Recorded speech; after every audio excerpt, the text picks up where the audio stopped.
কৃষ্ণ হরে কৃষ্ণ।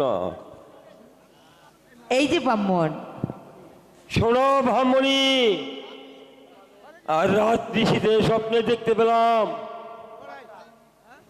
এমন বংশ পড়াই শেষ, ওই ভগবান কি নেই, ওকে রক্ষা করতে পারে? শুনো ঠাকুর, ব্রাহ্মণের মুখে নাকি আগুন জ্বলে, এ কথা সত্য। কিন্তু আমরা স্বামী স্ত্রী দুজনে মিলে যদি ওই ভগবানের কাছে প্রার্থনা করি, বড় ইমানকে জানো ভগবান রক্ষা করে। বড় ইমানকে বিষ খাওয়িয়ে হত্যা করেছে। আমরা যদি কোনোভাবে চেষ্টা করে ওই হোসেনকে রক্ষা করতে পারি,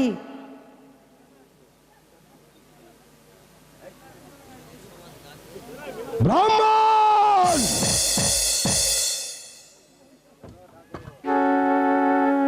হ্যাঁ ব্রাহ্মণ ঠাকুর,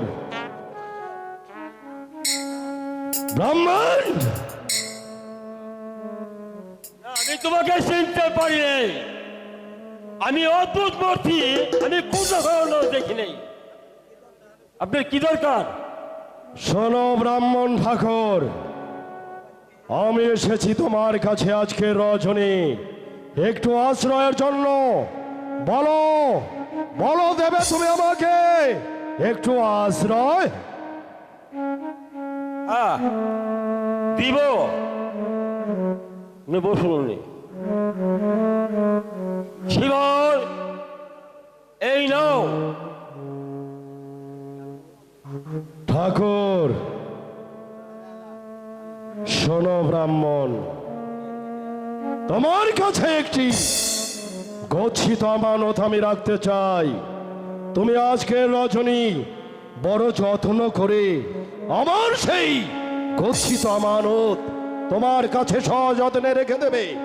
আর নিশি প্রভাত হলেই আমি ফিরে আসবো তোমার কাছে। মনের আনন্দে তুমি আমার সেই গচ্ছিত রত্ন আমার কাছে তুলে দেবে। বলো ব্রাহ্মণ ঠাকুর, পারবে সেই আমানত রক্ষা করতে? দাও, দাও আমার কাছে। এই নাও।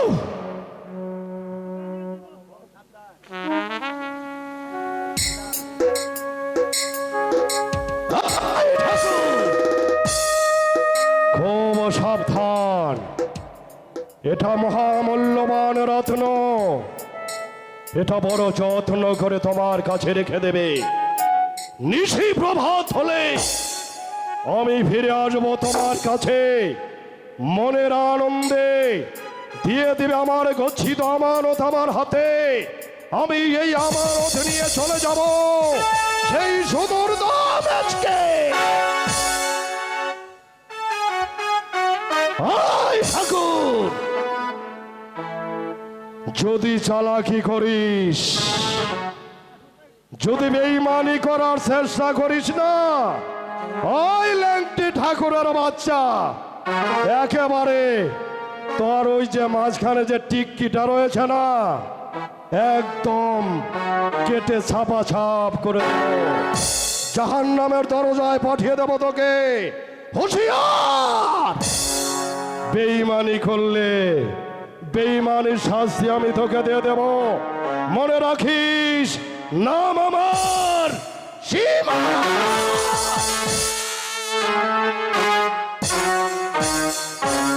ব্রাহ্মণী, আমরা গৃহে যাই, যা করার দরকার আমরা তাই করব।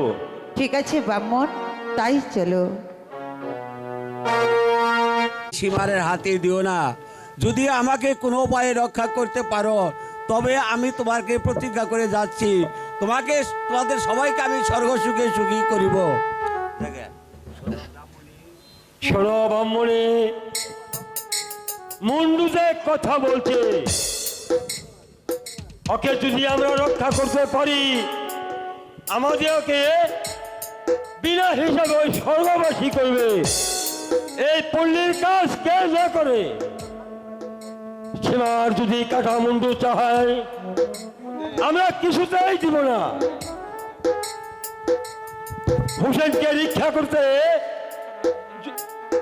যদি আমরা সবাই মরেও যাই তবু আমার আবৃত্তনে স্বর্গবাসী হতে হবে। যদি হোসেনের শির রক্ষা করতে পারি আমরা সবাই সর্বসুখী হতে পারবো। এ পণ্যের কাজ কে না করে বলো, তবে আসক বাধা আসক জ্বর সকল বাধা উৎপন্ন করো মানব না।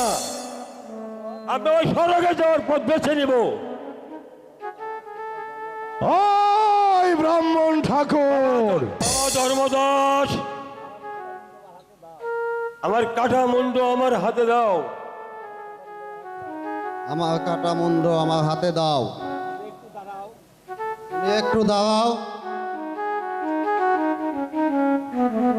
ব্রাহ্মণ, ওই ল্যাংটি ঠাকুর, দরজা খোল, খোল দরজা, দরজা খোল বলছি।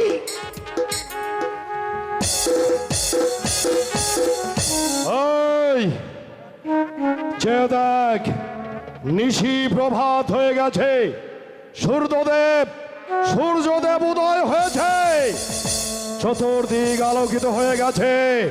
দেব ব্রাহ্মণ, আমার সেই গচ্ছিত আমানত তুই আমার হাতে দে, দে সেই আমানত।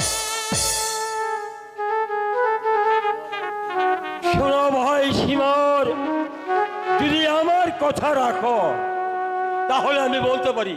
কি বলতে চাস ব্রাহ্মণ ঠাকুর?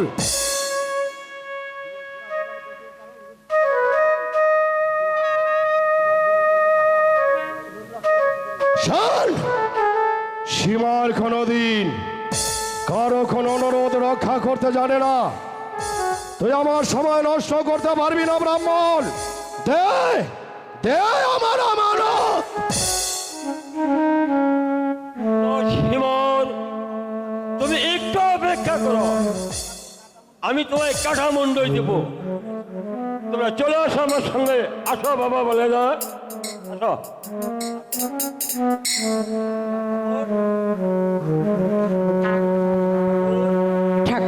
ঠাকুর,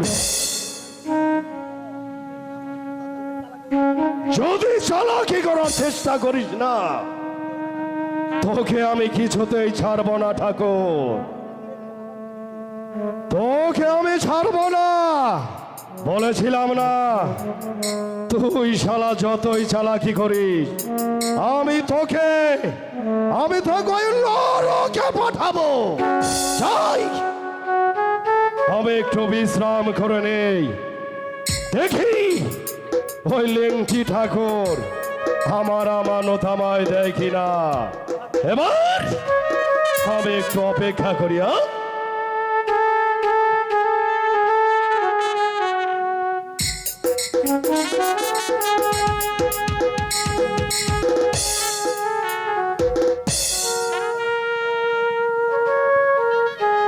হে ভগবান, তুমি আমাকে রক্ষা করো ভগবান, রক্ষা করো।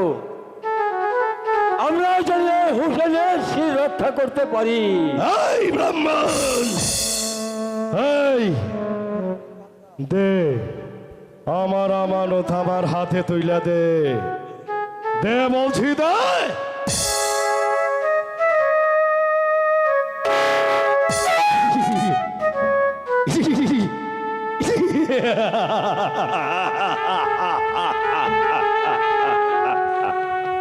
ব্রাহ্মণ, বুঝে পেয়েছি আমার আমানত। এবার আমি চলে যাই ব্রাহ্মণ, আসি।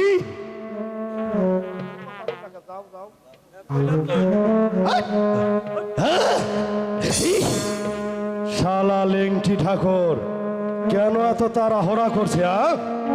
শালার মনে বোধ হয় কোনো চালাকি রয়েছে, কিন্তু আমি ওর নাছর বান্দা মস্ত।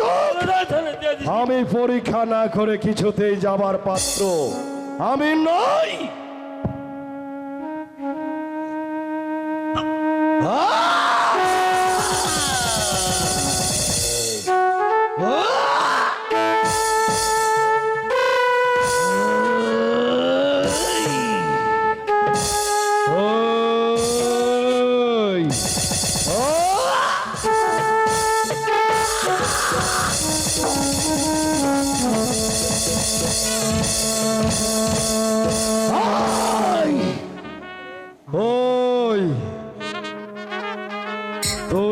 কার সর্বনাশ করে, কার ডাকাতি করে, কার ছিন্ন শির তুই আমার হাতে দিয়েছি?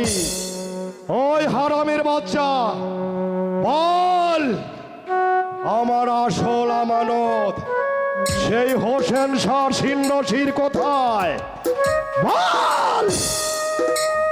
না, হোসেনের শির আমি কিছুতেই দেব না।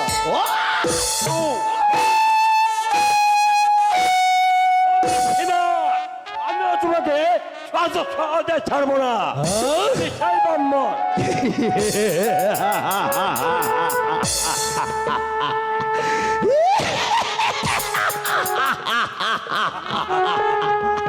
শালা লেংটি ঠাকুরে বলে কি? নেংটি ঠাকুর বালির মধ্যে। তুই আমাকে ছাড়বি নাকি রে? কখনো না। আমি তোকে জাহান্নামের দরজায় পৌঁছে দেব।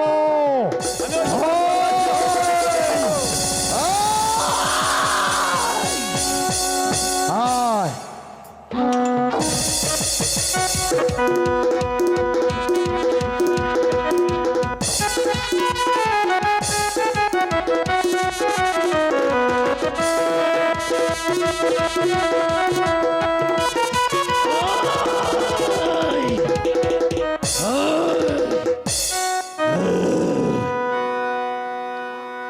না, আমি পবিত্র মাথা কিছুতেই তোর হাতে তুলে দেবো না। কি বললি তুই? যা বলেছি সত্যি কথাই বলেছি। আমার তোর জান চোখের দিয়ে দেবো। সম্মুখে তোর ওই লেংটি ঠাকুরকে আমি একেবারে জাহান্নামে পাঠিয়ে দিয়েছি। যদি জীবনে বাঁচতে চাস তবে হোসেন শাহর আমানত আমায় বুঝিয়ে দেয়। কখনো না। আমার প্রাণ দিয়ে দেব, তবে তোর মুখ পবিত্র মাথা কোনোদিন আমি তোর হাতে তুলে দেবো না।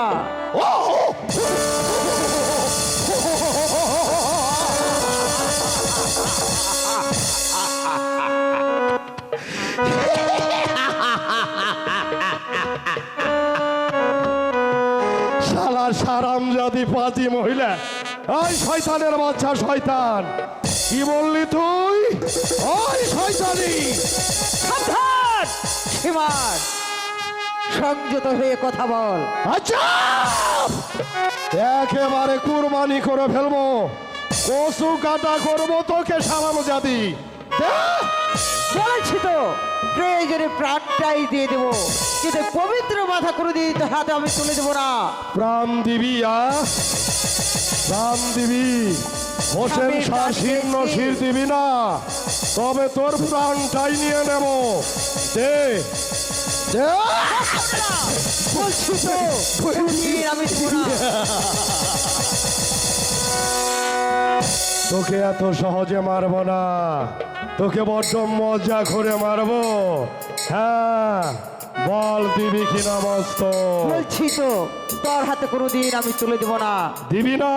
না। দিবি না তুই?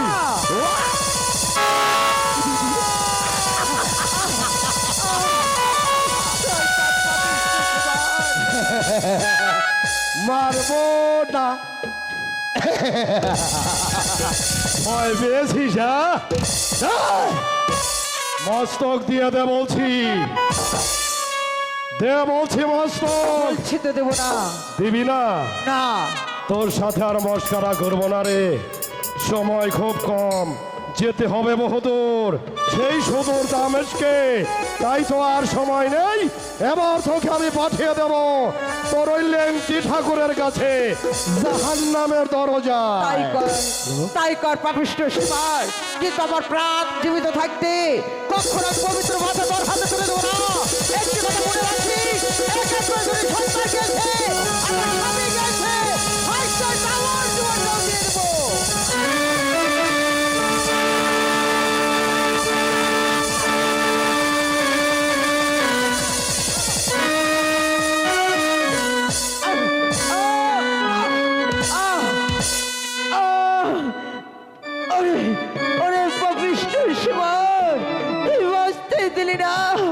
কিন্তু মৃত্যুর পূর্বে তোকে আমি বলে যাচ্ছি, তোর তোর যেন দুজকের আগুনে পড়ে মৃত্যু হয়, তুই কোনোদিন ব্যস্ত ভাই না হতে পারি, আমি বলে গেলাম।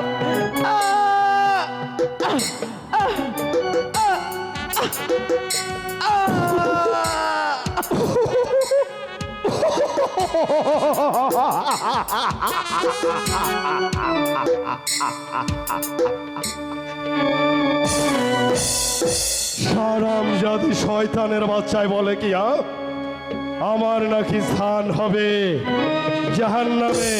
সালাম আলায়ন, তুই তো জানিস না পবিত্র হোসেন আমাকে কথা দিয়েছে আমার স্থান জাহান্নামে নয় রে, আমার স্থান ওই জান্নাতে। জান্নাতের অগ্রিম টিকিট আমি কামাই করে নিয়েছি হোসেন শাহর কাছ থেকে। আমি অর্জন করে নিয়েছি জান্নাত। আর মালায়নের বাচ্চা বলে কি আমার স্থান হবে জাহান্নামে। আরে যা!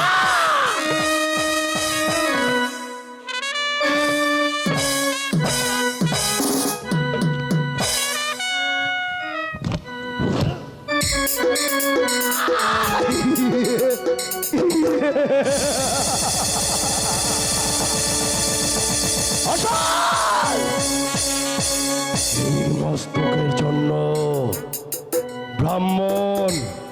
ব্রাহ্মণী তার পর কয়েকটা সন্তান এই দুনিয়ার বুক থেকে চিরতর বিদায় হয়ে গেল।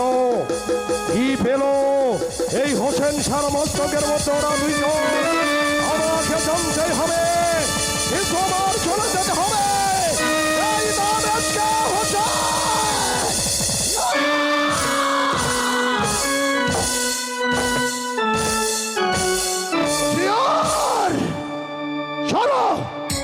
রাস্তায় যত মুসাফিরগণ রয়েছ সকলেই সরে দাঁড়াও। এই পথ দিয়ে বিশ্ববে সীমার ঘুরিয়েছে, তাকে সামনে পাবো, তাকেই দুনিয়ার মুখ থেকে সরিয়ে দেব।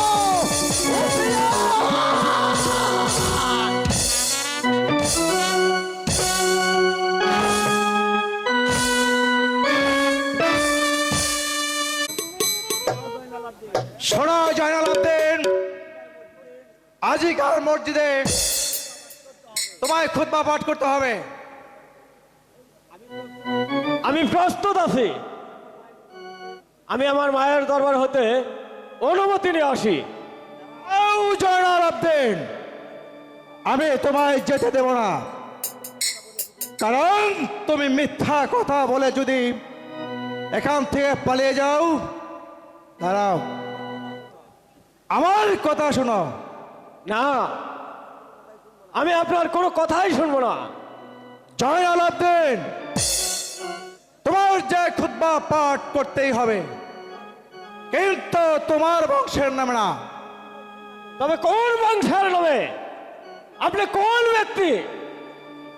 আমি অন্য বংশের নামে খুতবা পাঠ করতে পারবো না। জয়নাল, এই কথার কোনো উত্তর নেই। এরা যে রাজ আদেশ, এরা আমার পালন করতেই হবে। কাফের খুতবা পাঠ করবো না। এদের কোন দেশের রাজা? কোন রাজার পুত্র? ও হচ্ছে কাফের। জয়নাল আবদিন, তোমার মুখে এই কথা মানায় না। তোমার যে মাথা কাটা যাবে। আমি মৃত্যুর জন্য ভয় করি না। আপনি আমার সম্মুখ হতে সরে যান। আমি কাফের নামে খুতবা পাঠ করবো না।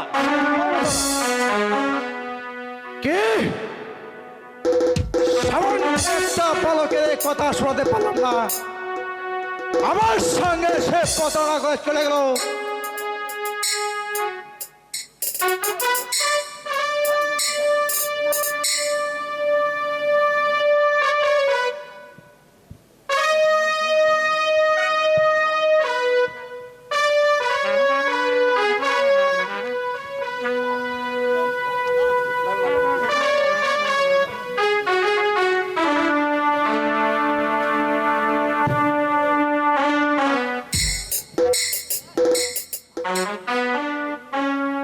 আপনাদের ভালো চলে বন্ধ হয়ে যায়। কি কিভাবে আমাকে ভালো করতে চাইছিলেন? মহারাজ এদেশ পড়ে আসিলেন ওই জয়নাল আব্দিনকে দিয়ে আজিকার মসজিদে খুতবা পাঠ করাতে, আর পারলাম না। ওই জয়নাল আব্দিনকেই মুক্তি দিয়ে দেবো। আজ কয়েকদিন যাবৎ জয়নাল আবদিনকে দেখতে পারছি না কেন?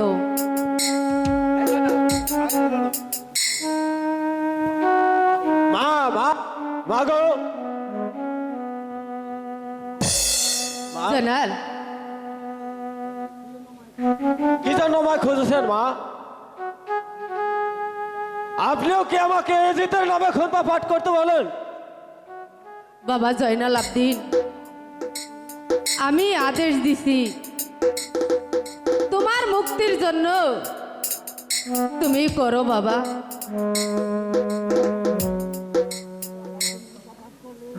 একদিন খুব পাঠ করলি ওই মনির আবাসন অধিকার শোনা যায়, তাহলে পতি কি? মা, সামান্য কারামুক্তির জন্য, ওই মদিনার সিংহাসন লাভের জন্য আমি এজিতের নামে খুতবা পাঠ করব না, কিছুতেই না। এর চেয়ে ভারী ভারী ভিক্ষা করে খাবো তবু ভালো।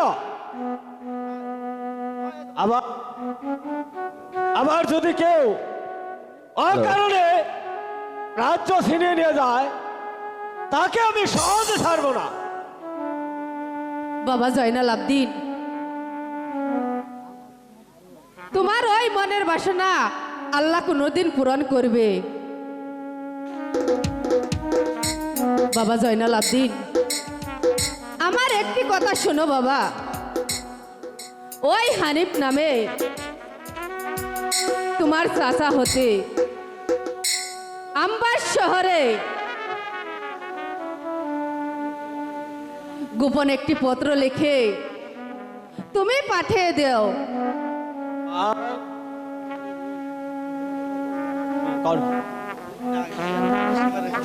আমি তাই করছি মা। বাবা জয়নাল আবদিন,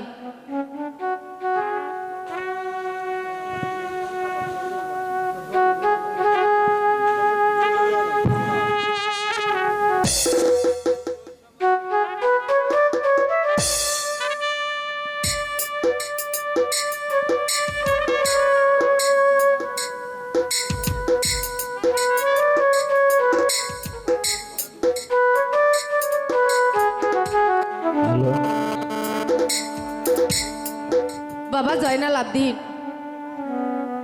এই পত্রে কি লেখা আছে তুমি আমাকে একটু পড়ে শোনাও। প্রথমে নাইলাম সালাম, বসেন, অনেক দেরি আছে, বসেন বসেন আপনি বসেন। রহলে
হাজারকে পারছে রে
বাবা জয়নাল আবদিন,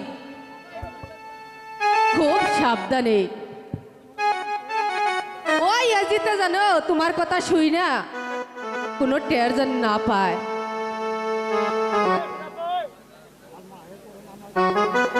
এ পরমার খুদা, তুমি জয়নাল আবদিনের সহায় থেকো খুদা, তুমি জয়নাল আবদিনের সহায় থেকো।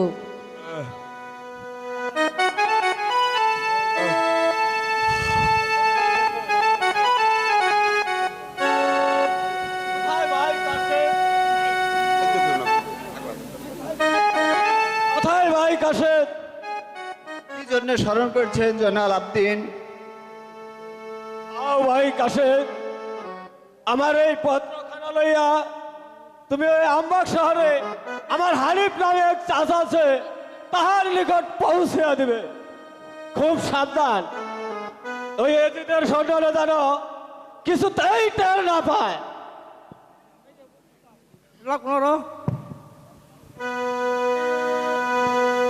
কি বলি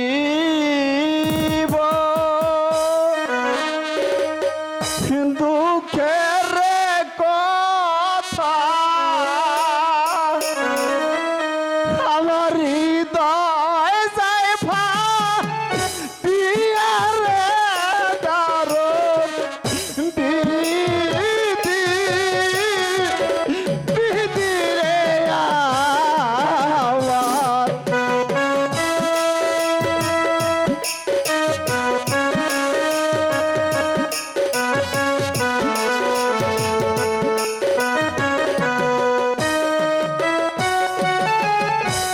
কি বলিব দুঃখের কথা আমার হৃদয় যায় ফাটিয়া রে দারুণ বিধি বিধি রে।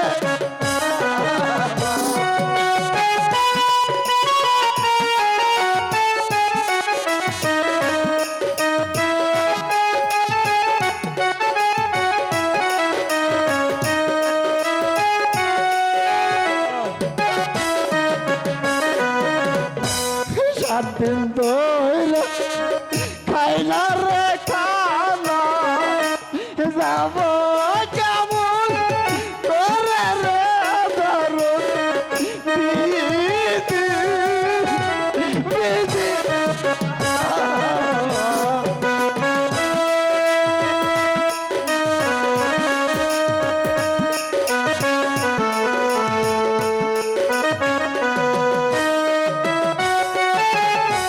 সাত দিন যাব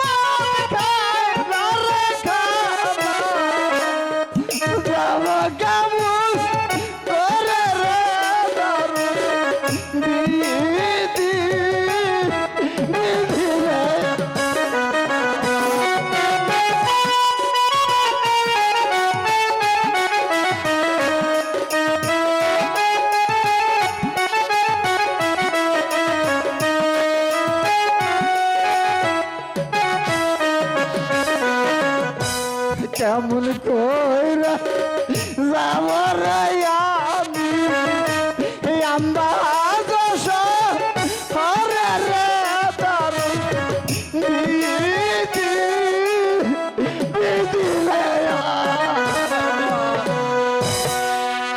ভাই কাশে তুমি তো কোনো দুঃখ করো না, মানুষের দুয়ারে ভিক্ষা কর, আমি তোমার জন্য খাবারের ব্যবস্থা করেছি। ভাই কাশে এই নাও, আমি মানুষের দুয়ারে ভিক্ষা করে তোমার জন্য কিছু খাবারের ব্যবস্থা করেছি। তুমি খাবার খেয়ে এখনই আমবাগ শহরে যাত্রা করো। বিদায় দাও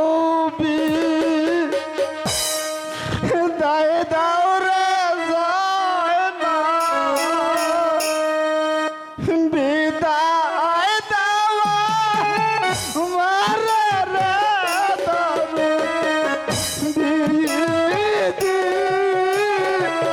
বিধি রে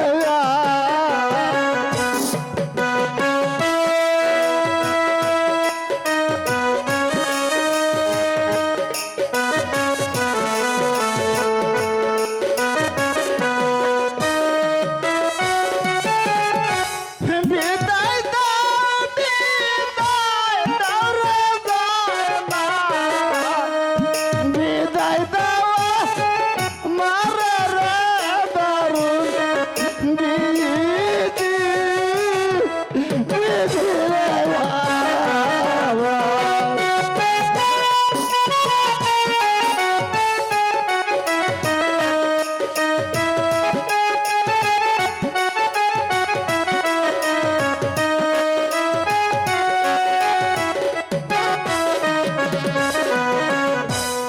তোমার পদর মাথায় রে লিয়া চলিলাম রে দারু বিধি বিধি রে আমার।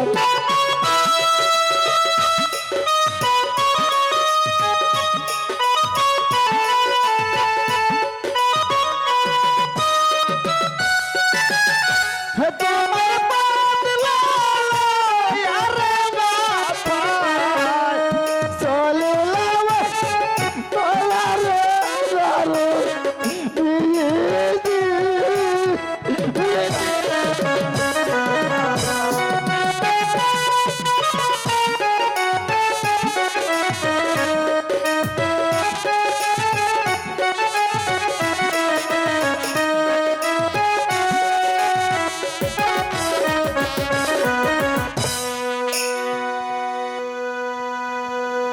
যাও কাশে, আমি তোমাকে বিদায় করে দিচ্ছি। আমি চাই তুমি জানো বাহার মতো আমবাগ শহর পৌঁছাইতে পারো। আসি বিদায় বিদায়।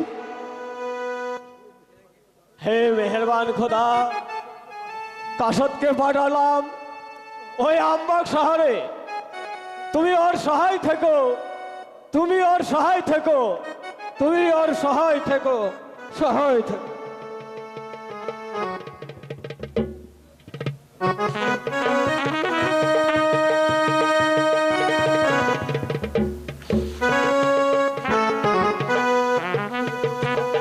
হে মেহেরবান খুদা,